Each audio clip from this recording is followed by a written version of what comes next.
Caffinière Wattels. En plus, je me permets de commencer l'introduction dès le début, pendant les connexions, parce que j'ai pas mal de choses à vous dire avant de laisser la parole à nos intervenantes du jour. Et je voulais quand même qu'elles aient le temps de parler, de s'exprimer. C'est quand même pour elles qu'on est là aujourd'hui. Donc, et grâce à elles qu'on est là aujourd'hui. Donc, je vais faire l'introduction de manière assez rapide. Donc, je me présente, je suis Stéphanie Favre. Je travaille au CEREMA et donc j'anime aujourd'hui ce 25e Caffinaire Wattels, qui est le rendez-vous des acteurs de la santé, santé-environnement dans les territoires. Je suis très heureuse de vous accueillir aujourd'hui. Donc dans quelques minutes, je laisserai la parole aux intervenantes de la communauté urbaine de Dunkerque, à Delphine Capet et à Sandrine Babonneau, qui se présenteront. Et Dunkerque sort aujourd'hui tout juste des assises européennes de leur transition énergétique. Ça vient de se terminer, je crois, hier à Dunkerque. Ça a permis de rassembler beaucoup d'acteurs de la transition énergétique, mais aujourd'hui, on va mettre en valeur une autre compétence, un autre point fort de l'activité de Dunkerque, qui est sa longue réflexion sur l'intégration des enjeux de santé environnementale dans les documents d'urbanisme. Donc ça, ce sera notre sujet d'aujourd'hui, mais je voulais commencer aujourd'hui par vous parler juste très brièvement du contexte, du pourquoi on est là donc, tous ensemble autour de ces caffinaires et qui est une action du plan national santé-environnement. Donc, je vais me permettre de partager à nouveau mon écran. Ça me permettait de voir. Hop. Donc, ce que je voulais vous dire en introduction, c'est que pour cette année, on a les Caffinières Wattels, cette fin d'année 2024, on a un beau programme. Le principe, c'est qu'environ une fois par mois, les vendredis, de 9h à 10h, on se retrouve autour du témoignage d'une collectivité. Tous ces caffinaires sont en replay, donc aujourd'hui, nous sommes enregistrés. Et ils sont rediffusés après sur la plateforme Expertise Territoire qui permet de suivre l'actualité des caffinaires, mais aussi d'échanger avec vos pairs et de communiquer sur vos événements nationaux ou locaux. Et le programme d'ici la fin de l'année, donc vous verrez, il est bien établi. On a déjà 4 rendez-vous qui sont prévus. Le 18 octobre, donc un rendez-vous qui sera dans la prolongation du rendez-vous d'aujourd'hui, dont nos intervenantes parleront à la fin de leur intervention. Donc, on ira sur une déclinaison concrète de la présentation d'aujourd'hui. On se retrouvera aussi le 8 novembre pour un sujet très concret avec les experts de La Rochelle qui viendront nous présenter les enjeux de mobilisation contre le moustique tigre. Ensuite, on se retrouvera le 29 novembre. C'est une petite ville, la ville d'Assigné, dans la périphérie de Rennes, qui viendra nous parler de ses 20 ans d'action en faveur des mobilités actives et inclusives. Et enfin, le 6 décembre, on fera un focus sur les cours d'école, les réaménagements et végétalisation des cours d'école, mais cette fois-ci avec l'expérience de la commune d'Anglay qui viendra nous présenter plus particulièrement comment l'activité physique est mise en valeur pour les enfants, en faveur des enfants, grâce à ces projets de réaménagement. Voici pour notre programme et vous retrouvez tout ça sur Expertise Territoire, mais aussi sur notre site internet Territoire Environnement Santé, où vous pouvez retrouver notamment les replays. Donc, vous êtes les bienvenus pour découvrir ces actions du PNSE 4 en faveur des territoires qui sont engagés pour l'environnement et la santé. Et dans la continuité de cette présentation, et pour montrer que ce dynamisme sur l'urbanisme favorable à la santé, il concerne beaucoup de monde, je voulais aussi passer la parole aujourd'hui à Stéphanie Grosse du CNFPT, qui avait aussi une annonce à faire et qui va nous parler de ce que fait le CNFPT en faveur de l'urbanisme à la santé. Est-ce que je peux te passer la parole, Stéphanie ? Bien sûr, et merci beaucoup. Donc, merci au CEREMA. Oui, je ne vais pas être longue. Donc, Stéphanie Grosse, CNFPT, donc service national en santé publique, et je suis référente en santé-environnement. Et on propose en effet, donc, avec ESPT et le Réseau français des villes santé, un événementiel qui a lieu les 8 et 9 octobre à Angers en présentiel sur un format d'1 jour et demi. Donc, il y a encore de la place. On parlera urbanisme. Donc, merci. Dans le chat, vous avez le lien pour trouver le programme et les modalités d'inscription. On parlera urbanisme favorable à la santé, donc avec des intervenants experts, des tables rondes, des ateliers. Voilà, n'hésitez pas, rejoignez-nous vite. Le CRMA sera également présent donc, avec un stand. Donc voilà, on espère vous y trouver nombreux. Je ne vais pas être plus longue. Merci beaucoup pour ce temps, Stéphanie. Merci beaucoup. Vous voyez dans le chat, on a remis tous les liens pour que vous puissiez aller retrouver toutes les informations sur cet événement du CNFPT. Il y a ma collègue Aurore aussi du CEREMA qui met dans le chat des informations sur là où vous pouvez retrouver les liens pour retrouver Expertise Territoire et le site internet Territoire Environnement Santé. Le chat, il sert aussi à poser des questions si vous en avez pendant la présentation. Il sert aussi à vous présenter si vous le souhaitez pour qu'on puisse savoir qui est là aujourd'hui et qui vous êtes et qui est intéressé par les sujets d'urbanisme favorable à la santé. Donc, n'hésitez pas à l'utiliser. Si vous avez des problèmes techniques aussi, on est là. N'hésitez pas à poser des questions sur le chat. Et j'avais dit que je ferais une introduction de moins de 10 minutes. J'avais promis à nos intervenantes d'essayer de tenir en moins de 10 minutes. Donc, voilà, il est 9h08. Je pense que je vais pouvoir leur laisser la parole. Donc, aujourd'hui, on accueille 2 intervenantes de Dunkerque, Delphine Capet de la CUD et Sandrine Babonneau de l'Agence d'urbanisme Flandre-Dunkerque, que je vais laisser se présenter. Et elles vont nous expliquer comment, depuis une réflexion qui a plus de 10 ans, mais sont arrivés aujourd'hui à Dunkerque à avoir un PLUI HD qui prend en compte les enjeux de santé dans chacun des volets réglementaires du PLUI. Et ce Scafiner, comme je le disais, sera poursuivi le 18 octobre, mais vous en saurez un tout petit peu plus à la fin de l'intervention de nos 2 intervenantes. Est-ce que Sandrine, Delphine, est-ce que je peux vous laisser la parole? Oui, tout à fait. Donc, vous me dites quand vous voulez que je diffuse votre présentation. Elle est prête. Et en attendant, la parole. Vous pouvez commencer. Pour la préparation et pour avoir accepté de venir témoigner aujourd'hui. Merci beaucoup. Merci. On va commencer par se présenter. Donc, Sandrine Babonneau, je suis urbaniste donc à l'agence d'urbanisme Flandre-Dunkerque et référente autour des enjeux de santé et d'urbanisme au sein de l'agence. Et donc Delphine Capet, je suis directrice adjointe mutualisée ville durable à la communauté urbaine de Dunkerque et à la ville de Dunkerque. Et je suis également chef du service urbanisme durable qui est en charge du pilotage du PLUI HD, donc plan local d'urbanisme intercommunal, habitat déplacement. Voilà, alors un petit rappel, même si je pense que les personnes présentes en ont peut-être déjà connaissance, un petit rappel sur qu'est-ce qu'être en bonne santé. Donc là, je vous ai tout simplement remis la définition de l'OMS, qui est au préambule de la Constitution de l'OMS de 1946. Donc c'est quand même une notion qui n'est pas nouvelle, à savoir que la santé est un état complet de bien-être physique, mental et social et ne consiste pas seulement en une absence de maladie ou d'infirmité. C'est vrai que, voilà, avant de commencer et de vous parler du PLUI HD, il nous semblait important de vous expliquer finalement pourquoi nous, à l'agence d'urbanisme, on s'est intéressé à la santé, parce que ce n'est pas forcément quelque chose qui est évident initialement. Quand on s'intéresse un petit peu justement à l'histoire de la santé publique, en fait, on se rend compte qu'il y a des liens évidents entre urbanisme et santé et qu'il y a vraiment une histoire commune. Parce que finalement, l'urbanisme est né de la prise en compte des enjeux de santé publique dans les villes. On a l'exemple bien évidemment connu de l'urbanisme hygiéniste qui a permis d'ouvrir les rues dans les villes, de développer les réseaux d'assainissement, etc., et qui ont permis de limiter le développement des maladies transmissibles. Mais voilà, on a vraiment une histoire commune entre santé publique et urbanisme. Je ne vais pas forcément rentrer plus dans le détail ce matin, mais c'était important de le rappeler. Donc, slide suivante. Alors, pourquoi au sein de l'agence, on s'est intéressé aux enjeux de santé?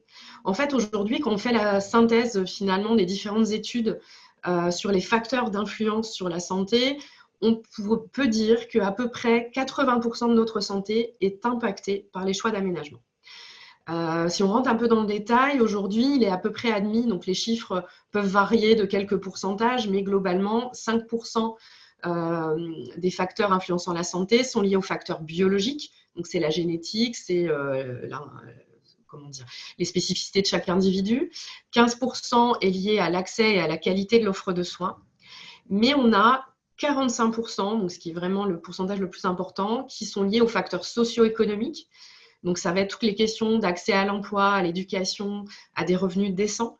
On sait que c'est un facteur extrêmement important pour favoriser une bonne santé, donc avec toutes les questions derrière d'inégalité.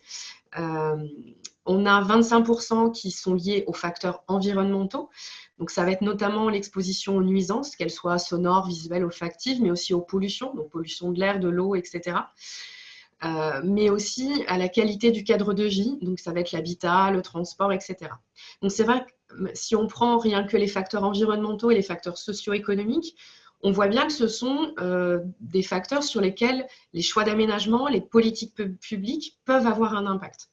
Parfois, on dit, bah oui, le facteur socio-économique, finalement, on peut en avoir peu d'impact par rapport aux politiques publiques, mais en fait, si, parce que les politiques publiques qui vont lutter contre les inégalités territoriales vont forcément avoir un impact sur les facteurs socio-économiques au sens large.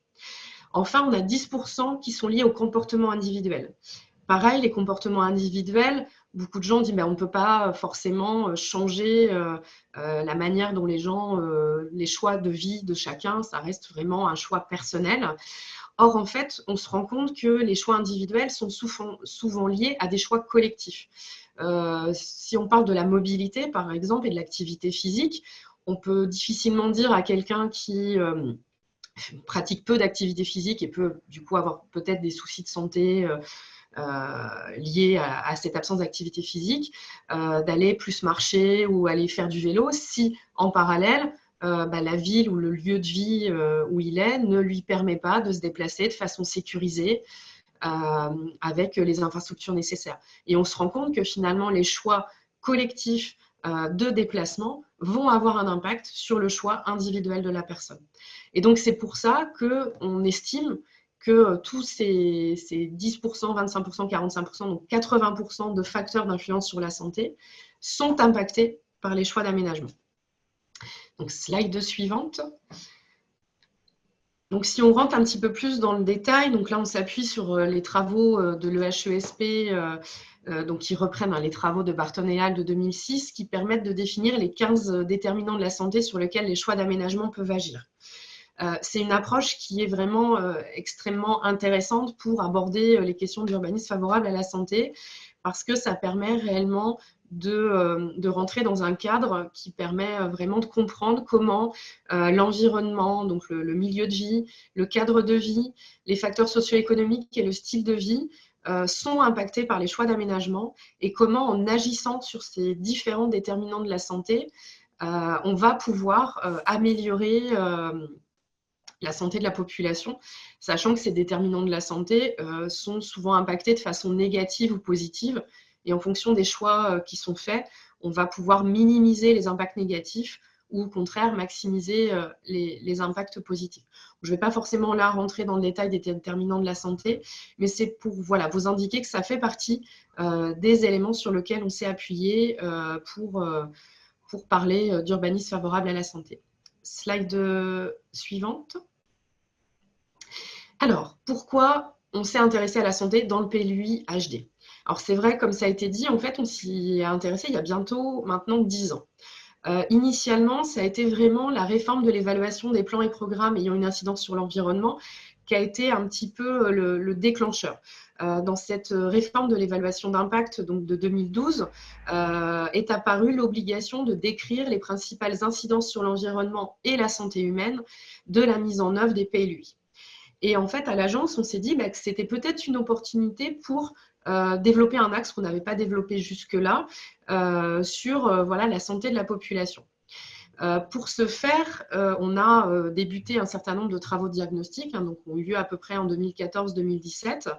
Et notamment, on s'est dit qu'il pouvait être important de faire un premier état des lieux de l'état de santé de la population, avec en plus la question des facteurs environnementaux de santé, donc notamment l'air, le bruit etc. Et d'intégrer aussi une réflexion de santé globale autour du bien-être physique, psychique et social. Et donc, c'est ce qui a permis finalement de constituer une première étape de l'urbanisme prenant en compte la santé et le bien-être, mais aussi le climat, parce que le PLUiHD a aussi clairement intégré les enjeux du plan climat qui était en cours de révision à l'époque. Slide suivante. Hop. Alors, avant de rentrer dans le détail du PLUiHD, petite quand même présentation du territoire. Donc, on est sur un territoire qui est au cœur de l'Europe du Nord-Ouest. Donc, la communauté urbaine est un territoire transfrontalier qui se caractérise par une façade maritime importante de plus de 40 km. On a une forte base industrielle, mais aussi maritime et portuaire. Dunkerque, donc c'est le 3e port français. Donc on est sur une zone industrielle ou portuaire qui s'étend vraiment de Dunkerque à Gravelines et qui conduit à une forte concentration d'émetteurs de polluants. Alors parallèlement, il ne faut pas oublier quand même que le territoire est également dédié à plus de 50% à l'activité agricole, avec une activité agricole très productive et dynamique. Donc, les activités de sidérurgie, métallurgie, chimie, etc. constituent parmi les plus importants rejets industriels de polluants atmosphériques de la région. Donc, c'est vrai qu'à ces polluants atmosphériques s'ajoutent également ceux du trafic routier de l'autoroute A16 qui dessert toute l'Europe du Nord, mais également aussi ceux du trafic maritime. On a tendance à l'oublier, mais la Manche est l'un des couloirs de circulation maritime les plus importants du monde, donc avec un trafic extrêmement important qui a un impact également sur la qualité de l'air. Donc, le territoire s'est lancé très tôt dans l'écologie industrielle, avec par exemple dès les années 80 la création d'un réseau de chaleur alimenté par la récupération de la chaleur fatale des industries sidérurgiques. Et en parallèle, le territoire s'est doté dès 1976, donc ça remonte à un certain temps, du premier réseau de surveillance de la qualité de l'air de la région, avec l'AREMAD. Donc on voit que les questions de qualité de l'air sont quelque chose qui ont vraiment été pris en compte depuis très longue date. Pourquoi je le précise? Parce que c'est quelque chose qui est important pour dire qu'au travers de la qualité de l'air, c'est aussi la prise en compte de l'environnement, qui est vraiment quelque chose qui est toujours a été pris en compte depuis de longue date, et donc forcément aussi les liens à la santé étaient présents. On peut citer aussi le fait qu'en 90, on a eu la mise en place du secrétariat permanent pour la prévention des pollutions industrielles sur la côte d'Opale. Donc, il y a un S3PI extrêmement dynamique sur le territoire en lien avec les collectivités, les industriels et également les associations locales et associations de représentants des habitants. Pour autant, aujourd'hui, malgré les efforts des industriels et des collectivités, on est toujours un des territoires les plus gros émetteurs de CO2 de France. Même si, comme vous le savez, le territoire est en pleine transformation au travers notamment de la décarbonation de son industrie, sachant que la réduction des émissions de CO2 se couple également, en règle générale, d'une réduction des autres émissions, donc une diminution des émissions de polluants. Autre point aussi important, comme je vous l'ai dit, dans le cadre du diagnostic, il y a eu un état de santé de la population qui a été fait. Et un élément important sur le territoire, c'est qu'on est sur une situation fortement dégradée sur l'état de la population, avec, lorsqu'on a fait le diagnostic, donc sur la période 2008-2011, on avait un niveau de mortalité qui était 27% supérieur à ce qui était observé à l'échelle nationale. Donc voilà, donc des enjeux environnementaux forts, une situation de santé préoccupante, qui ont fait qu'il était important de se poser un certain nombre de questions sur l'état de santé de la population et sur comment, en s'appuyant sur le principe de l'urbanisme favorable à la santé et des déterminants de santé, on pouvait avoir un document de planification qui était à même d'agir et d'améliorer la situation. Slide suivante. Merci Sandrine. Donc, après avoir posé le contexte finalement de la prise en compte de la santé dans le plan local d'urbanisme intercommunal de la communauté urbaine de Dunkerque, donc on a effectivement, à partir de ce diagnostic, travailler avec les élus pour pouvoir définir dans notre projet de territoire, donc le projet d'aménagement et de développement durable, hein, qui, pour ceux qui ont fait un petit peu d'urbanisme, le savent, c'est la pierre angulaire hein, du document d'urbanisme qui donne les ambitions politiques à l'échelle du document d'urbanisme. Donc, on a commencé effectivement à travailler avec les élus pour partager les éléments de diagnostic, mais il est apparu très vite qu'on avait un territoire quand même avec de fortes contraintes et que les questions de santé étaient des questions prioritaires. Et ça, donc, c'est apparu quand même dès le début de nos travaux et ça a été partagé aussi par nos élus. Ce qui nous a aidé également, c'est que dès le début de nos travaux, on a mis en place un comité de pilotage à l'échelle de la communauté urbaine de Dunkerque pour suivre les travaux du PLU, avec donc, notre vice-président sur les questions d'urbanisme, bien évidemment, le vice-président à l'habitat et à la mobilité, puisqu'on a fait le choix, et les élus ont fait le choix dès le début de porter un plan local d'urbanisme intégré avec le programme local de l'habitat et le plan de déplacement urbain, mais également la vice-présidente sur les questions de santé. Et donc, c'est vraiment ce comité de pilotage et puis la synergie qui s'est créée au sein de ce comité entre les techniciens, les élus, qui a permis de porter très fortement ce discours-là. Sandrine le disait, la question de l'urbanisme favorable à la santé et du plan climat, ce sont véritablement les deux axes transversaux du document d'urbanisme. Et ils ont été affichés en tant que tels, en tant qu'ambition politique pour le document. On peut passer à la slide suivante. Donc, dans le projet de territoire, du coup, effectivement, on va retrouver dans notre ambition numéro 1, hein, un urbanisme favorable à la santé, donc une ville finalement où il fait bon vivre. Ça, c'est l'axe fort du projet d'aménagement et de développement durable du PLU-IHD. Donc, on va retrouver ces sujets d'urbanisme favorable à la santé finalement dans un certain nombre de thématiques qui se déclinent dans le document d'urbanisme, que ce soit notamment sur les questions de paysage, de trame verte et bleue, de biodiversité, avec une volonté des élus de poursuivre finalement le travail qui a accompagné la création des usines sur le territoire, avec des opérations de paysagement très importantes hein, sur le territoire de la communauté urbaine de Dunkerque, puisque la CUD gère aujourd'hui de nombreux espaces verts d'agglomération, qui sont vraiment les poumons verts et qui font partie de la trame verte et bleue du territoire.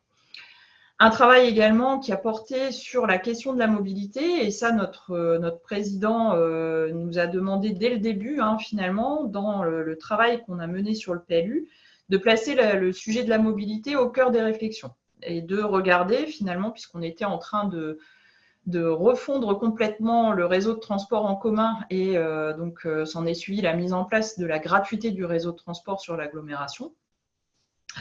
Et donc, la commande était de regarder finalement comment les réseaux de transport structuraient l'agglomération et comment, à partir de ces réseaux de transport, on développait une offre de logement dans les secteurs efficacement desservis. Donc, cette offre de mobilité, elle devait être située à moins de 500 mètres en fait, de ce qu'on a appelé, nous, les stations de mobilité. Donc, les stations de mobilité, c'est une offre de transport offerte à la population, à la fois en transport en commun, mais pas que, hein, c'est un peu ce qu'on appelle les plateformes multimodales où on peut avoir accès à différentes offres de transport.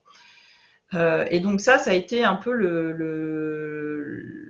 la pierre angulaire du travail qu'on a fait ensuite et qui vous sera présenté sur les choix des secteurs à aller urbaniser en priorité.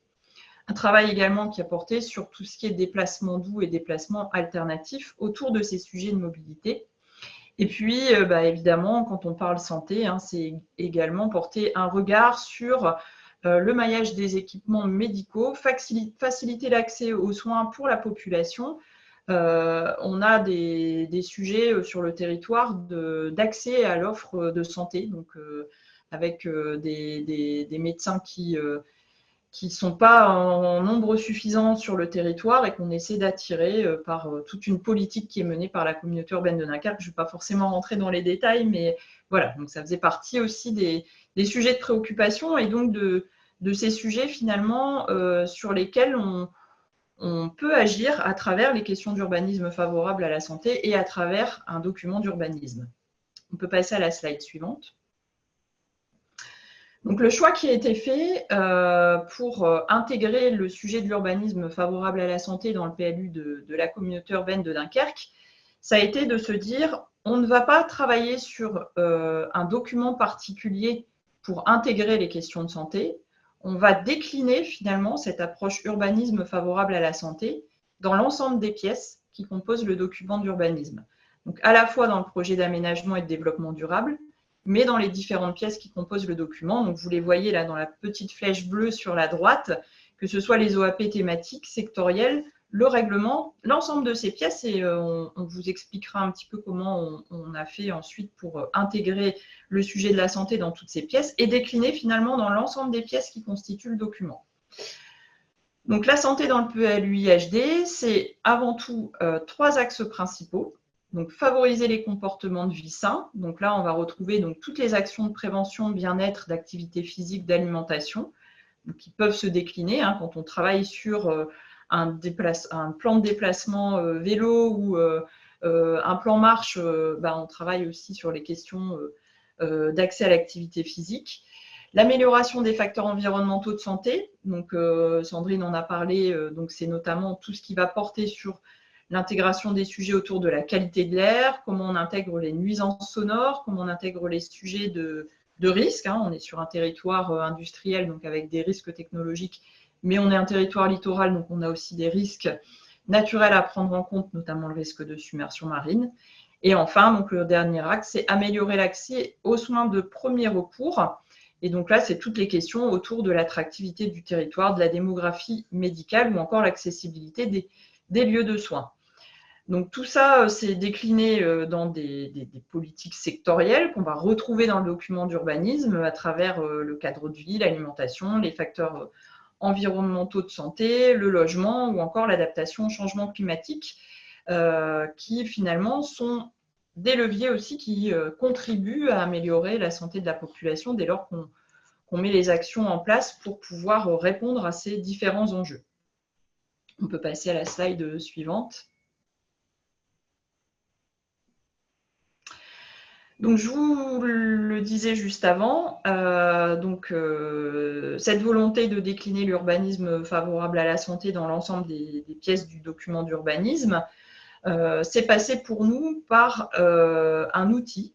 Donc, on a développé, quand on en était entre la phase du projet d'aménagement et de développement durable et la déclinaison du projet dans les différentes pièces, par un outil donc, qui a été créé par l'agence et la communauté urbaine de Dunkerque à l'époque, qui était un outil finalement qui nous a permis d'analyser l'ensemble des secteurs de projet du PLU au regard d'un certain nombre de critères. Donc, on avait défini des critères liés à leur impact santé, donc critères liés à la qualité de l'air, critères de proximité avec les ondes électromagnétiques, etc. Enfin voilà, critères d'atteinte à l'environnement. Et on les a pondérés. Donc, on a créé cet outil-là sous forme d'automatisation. Finalement, on a inscrit dans cette base de données l'ensemble de nos secteurs de projet, l'ensemble de nos couches de données, donc carte de la qualité de l'air, carte de bruit, sur servitude d'utilité publique, carte du PPRL, carte des plans de prévention des risques technologiques, etc. Et cette analyse, elle a été faite de manière automatique. Et donc, ça nous a permis finalement de classer l'ensemble de nos secteurs de projet au regard de leurs impacts sur la santé. Et donc, ces secteurs de projet étaient classés avec une note au regard de la pondération de nos tableaux. Et l'élu en charge du PLU à l'époque, sur la base de cette analyse multicritère, est allé rediscuter avec l'ensemble des élus pour pouvoir faire les arbitrages des choix de secteurs de projet au regard de leurs impacts sur la santé. On peut passer à la slide suivante. Et je redonne la parole à Sandrine. Merci Delphine. Là, afin de vous illustrer un petit peu de façon concrète comment tout ça s'est traduit, parce que comme l'a dit Delphine, on est vraiment sur la prise en compte de la santé de façon transversale dans l'ensemble du document. C'est-à-dire qu'aujourd'hui, on voit un certain nombre de PLUI, par exemple, qui vont développer une OAP thématique santé. Donc, il y a une approche aussi qui est extrêmement intéressante, mais c'est vrai que ce n'est pas ce choix-là qui a été fait pour le PLUI-HD de la CUD, et ça a été vraiment de dire qu'il fallait que l'ensemble des documents prennent en compte la santé. Donc, ce qui fait que, par exemple, quand on va être sur l'OAP thématique déplacement, eh ben, celle-ci va parler santé aussi, notamment quand on va évoquer la nécessité de privilégier l'urbanisation autour des stations de mobilité. Eh bien, dans les arguments amenés pour cela, on va parler du fait d'être sur une proximité en marchant qui permet l'activité physique, etc. On va avoir aussi, dans le cadre du confortement des mobilités actives, pareil, des arguments santé qui vont être amenés. Slide suivante. Donc, ça va être la même chose aussi pour l'OAP thématique habitat, où on va avoir un point important autour de la limitation de l'exposition aux nuisances, donc qui est notamment lié aussi à l'analyse multicritère que Delphine a présenté tout à l'heure. Mais on va aussi avoir cet aspect-là. On va aussi avoir la question de la prise en compte des plus fragiles, la question de lutter contre les inégalités et donc de prendre en compte les plus vulnérables. C'est quelque chose qui apparaît aussi dans la thématique habitat et qui est porté au travers de l'axe santé. Tout ce qui est aussi au travers de la rénovation du parc de logement et notamment de la lutte contre le logement indigne et l'amélioration des performances énergétiques, parce qu'on sait que forcément des logements énergivores vont potentiellement être des habitats où le confort de vie va être moins important et qui peut avoir un impact négatif sur la santé de la population. Donc, c'est aussi des choses qui sont dans cette OAP thématique habitat. Slide suivante. Si on prend l'OAP thématique patrimoine, c'est aussi le cas. C'est vrai que ça peut surprendre parce qu'on a du mal parfois à faire le lien, mais si, en fait, quand on va être sur la rénovation de bâtiments patrimoniaux, on va mettre en avant le fait que ce cadre de vie peut être favorable au bien-être, favorable à la santé psychique. Là, on le voit par exemple sur l'intervention des balcons ou terrasses dans les secteurs de la reconstruction sur Dunkerque, où on parle de parenthèses verdoyantes favorables au bien-être. Ben voilà, on est sur vraiment cette idée qu'on fait de l'urbanisme, on va dire standard, mais avec un regard qui va être différent au travers du prisme de la santé et du bien-être dans l'ensemble des documents. Slide suivante. Et voilà, et c'est également le cas sur l'OAP thématique paysage et biodiversité, où l'approche globale paysage, biodiversité et santé est vraiment affichée en tant que telle, avec la question par exemple des bénéfices apportés par la biodiversité vis-à-vis des risques d'inondation, épuration des sols, etc., mais aussi cadre de vie, santé et bien-être. De même sur le fait de décliner le concept de nature en ville, de végétalisation de la ville, avec aussi des arguments santé et bien-être. C'est aussi le cas sur la valorisation des zones de calme, donc qui est de dire qu'au-delà de lutter contre les nuisances sonores, on est aussi sur le fait de valoriser les espaces qui proposent des zones de calme avec un accès aux sons de la nature qui sont extrêmement favorables pour la santé des populations. Et également de renforcer les valeurs créatives des paysages au travers des cheminements, où là, on va être aussi sur des approches de santé mentale, mais aussi d'activité physique, vu qu'on va être sur les questions aussi de déplacement. Slide suivante.